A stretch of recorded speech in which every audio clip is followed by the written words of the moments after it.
Hi, I'm Becky and welcome to another slow cooker recipe with me. So this one is a pizza roll. Now the pizza base is actually quite healthy. It's only made from self-raising flour and Greek yogurt.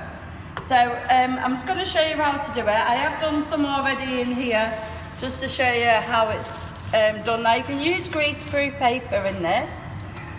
Just another little tip. So when you're actually doing this recipe, you do need a tea towel. And what you do with the tea towel is you lay just over the top of your slow cooker, just over the top like that, and then you place your lid on the top. Now that stops condensation going into your pizza rolls, because if you don't do that, then you're going to end up with a very soggy pizza roll, okay? So the tea towel just stops condensation from happening in the slow cooker. So I've got some liners. Now you can use grease-proof paper, which would probably be a bit better for this one. As you can see, I've already done 3 rolls in there. I've used some ham, some tomato puree, with some herbs and some grated cheese. So I'm just going to show you how to do this. So I'm going to take my tomato puree and I'm going to squirt quite a bit into a little bowl. I'm going to use some Italian seasoning. So this will just give it a nice flavour. And I'm going to put a little bit of garlic granules in there as well. Now you can use fresh garlic if you've got fresh garlic, or garlic puree. So I'm just going to put a little bit in there. Now this is optional because not everybody's got this in. If you haven't got tomato puree, then you can use a tin of tomatoes and just blend them up. So there we go, we've just made a nice little paste just in there. So if you use chopped tomatoes, that works too. So what we're going to do is we're going to just move our things around a little bit. I have pre-made those ones, so we need 300 grams of self-raising flour. So we're just going to pop that in there. And it's really easy, this is. So you need 300, so we're on 300 now. So we'll tip that into the bowl. And then we're going to get 150 grams of Greek yogurt. Oops, just a little bit too much. And you have to make sure that you actually get that straight onto the 150, because else you'll end up with it being a bit too sloppy. So we're going to just take the wooden spoon, I'm going to empty that into my bowl. Just pop that out the way. So I am going to use a bit of a wooden spoon just to get this going. So you want it to end up being like a dough. So just knead into the yogurt with the flour. And then we're going to drop the spoon now and we're going to get our hands dirty. Now this is something that the kids could get involved with as well. The recipe only takes 1 to 2 hours in your slow cooker. So it's something quite easy. Now you can serve this with jacket potato, some beans or some salad. And it's as many rolls as you get in your slow cooker. I mean, if you've got a smaller slow cooker, then obviously you're not going to need as many rolls in there. So this one that I'm doing, it serves about 6 people altogether. So as you can see, I'm kneading in all the flour into the yogurt, and it starts to become into a dough.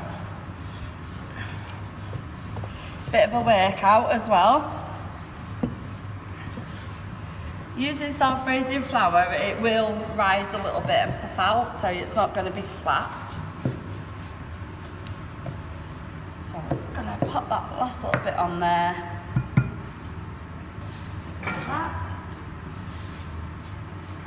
So I'm just kneading it all into the yogurt. Like I say, you don't want it sloppy, but you don't want it too dry as well. So you'll see in a minute what consistency that it needs to be. And you do need just a little bit of flour, just to dust your rolling pin and the sides down with. So there we go. So I'm just going to take a little bit of this, roll it up into a little ball, and that's the consistency that you're looking for, a bit like Play-Doh, okay? So I'm just going to take a little bit of flour, just dust the side down, dust the rolling pin, and we're just going to roll this. It doesn't have to be perfect. Now you can use wraps as well for this recipe, but we've gone with using this, it's a little bit healthier. So we're just going to roll this into little strips like that. So like I say, it doesn't have to be perfect. We're going to take a little bit of tomato puree.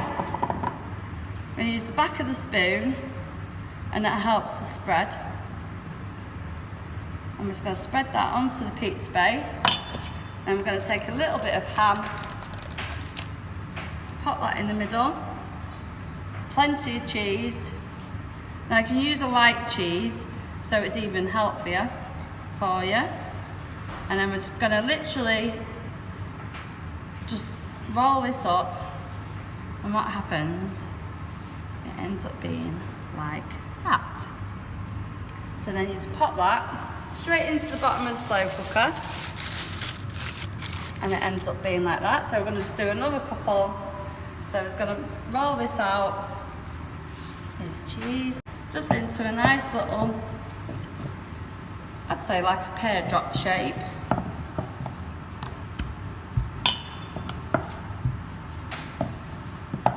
Like that. I'm going to take the tomato puree, and again use the back of the spoon, and that will help spread. I like mine quite tomatoey with lots of flavour in there. Now you could put other fillings in this as well, so you could put peppers, be vegetarian, you could change it into vegetarian, not a problem.